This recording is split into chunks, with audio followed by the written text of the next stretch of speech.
All right, Coach.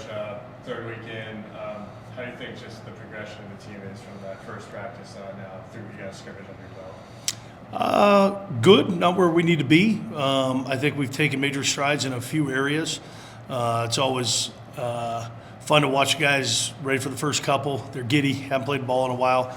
Then we had spring break, then we came back and kind of shook the rust off a little bit after the first couple.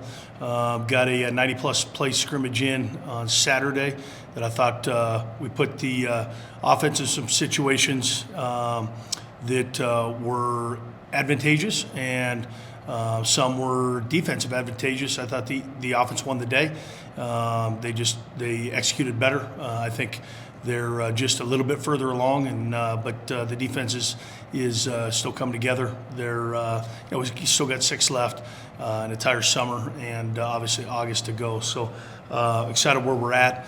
We've stayed somewhat healthy. That's always the biggest key factor in spring for progression. A lot of continuity on offense and some newness on defense from a schematic standpoint. So those guys are picking it up. The installs will minimize as we go forward and let those guys play. But we'll get one in today. We got three more days in full pads, which one includes the red-white. So today, Saturday, and the following Friday. So before you know it, we'll be wrapped up and getting in our quote-unquote summer training, and then we'll get rolling into to camp. It'll be here before we know it.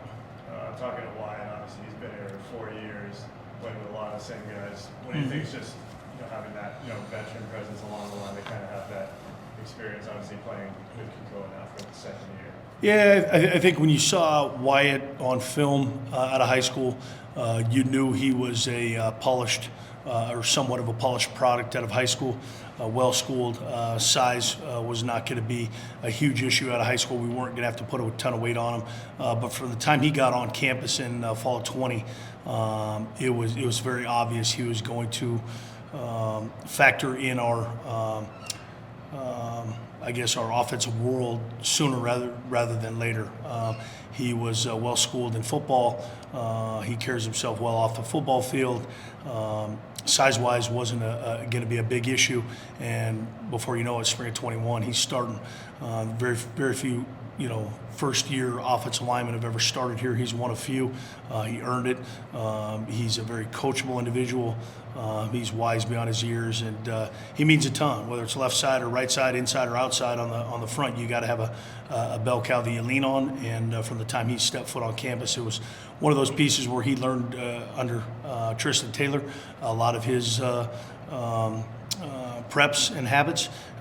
Took some of those and used some of his own, and he's one of the better offensive linemen in this league.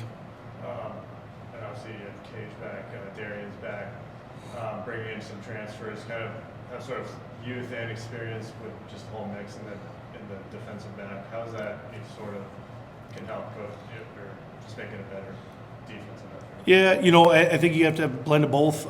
We got to stay healthy. Part of the reason going after some older guys in the back end a little bit is due to health. We got banged up a little bit last year.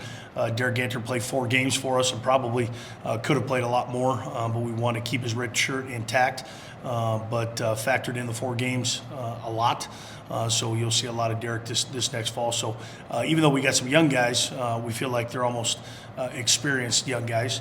But then we also have a couple guys that were either transfers last year, transfers this year, that we expect great things out of, and a lot of productivity out of this fall to blend with those younger guys. And I think there's going to be a couple corners that you see play on Saturday soon that were redshirts last year that are battling those older guys for spots, and it's our job and our duty as coaches to put the best 11 out there, which isn't always the best talent. It's always the most trusted, hopefully with the best talent, to be able to give us the best chance to win football games. So there'll be a lot of first-year guys that will be heading into their second fall that maybe we didn't hear about last fall in 23, but have made huge strides to put themselves in positions to be factors in fall 24. Just kind of with Kiko's second year, what's kind of the next level you're hoping he can bring to, or just keep doing what he's been doing? Yeah, I mean, if you just keep doing, I kind of stay away from that because all of a sudden you lose the lack of growth. I think just in breakdown situations when the play kind of becomes off script, just being a better decision maker. First year quarterback, he did a magnificent job leading that offense. He is further along than we probably had anticipated, but we expected him to continue to make growth going into year 2 as a starter. But just those breakdown plays, go get the first down with your feet, throw the ball out of bounds, let it fight another day, punt the ball if we need to, be intelligent in situations where we want to create a little bit more of an advantage for us and not give the advantage to them. You don't fault the guy for trying to make a play, so I'm never going to ask him why. He's going to always, have a valid and real reason as to why.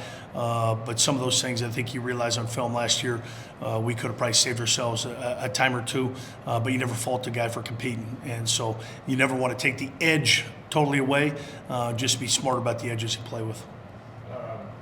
Obviously, this job is 365 days a year. Just go right back into recruiting and planning. What are we doing in the off time?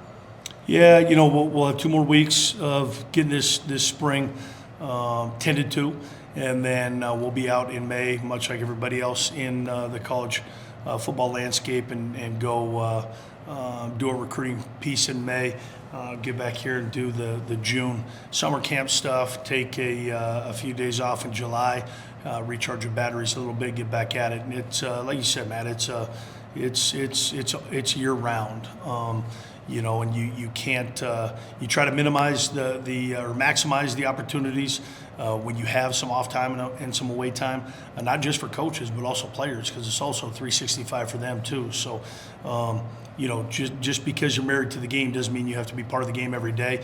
Sometimes the best progression happens when you get away, because you're kind of chomping at the bit to get back at it. So much like coaches. So we got families, we got friends, and we have things that we need to attend to as well.